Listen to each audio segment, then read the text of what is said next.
So you got this motor. How do you know how to wire it up? It has no connector on it. You cannot rely on wire colors. Different manufacturers use different colors. On the left you see an LDO motor and on the right is an OMC motor. Colors could be different even within the same manufacturer. Inside each motor there are two coils.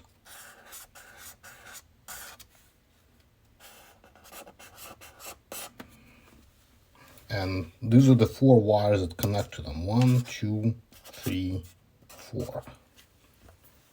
And we need to figure out which color of these, on this particular motor, which color of which wire goes to which coil. So to do this, we're gonna need a multimeter. So what we need to try to do is figure out which of these wires goes to which coil. So we can try to connect the multimeter to wires 1 and 2 and measure the resistance. We don't know which ones are 1 and 2. But if we connect to 1 and 3, for example, we're going to get infinity. There is no connection. Or between 1 and 4, or 2 and 3, for example. So we try to connect the multimeter to each pair of wires until we find the ones with the resistance. So let us start with green and red wires. You can see that it's showing 0L. There is no connection between those wires. The resistance is infinite there. So those two are not going to the same coil. So let's try different wires. So now I connected it to green and black, and you can see that it's measuring a resistance of 3.9 ohms. That means that green and black go to one of the coils. Let's just make sure by checking the other two wires and make sure that they get the same resistance.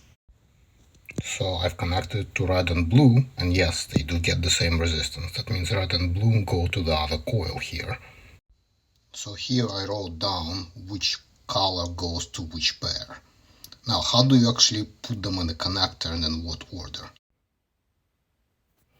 So a connector looks like this with 4 wires on it.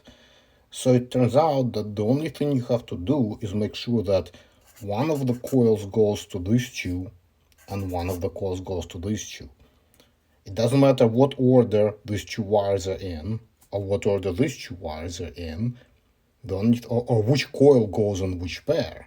The only thing that matters is one coil goes here and one coil goes here. So for example, on this motor, which has a connector in it, you can see that black and green are on one side and red and blue are on the other side, which matches our pairs. Black and green is one coil and blue and red is the other coil. Now I said that the order of the wires doesn't matter as long as the coils are paired together. What will actually happen if you either switch the coils or you switch the order of the wires in the coil is that the motor is just going to turn in the opposite direction. But this is very easy to change. In Clipper, for example, we're putting an exclamation mark in front of the motor to change its direction.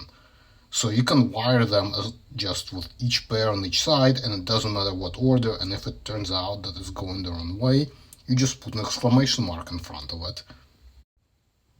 For consistency, when I'm wiring up a printer, if all motors are the same manufacturer, I like to put the wire colors in the same order on all the motors. So for example, if I was using these motors, I would make sure that all of them are black, green, red, blue, just for consistency. And that's how you wire a motor.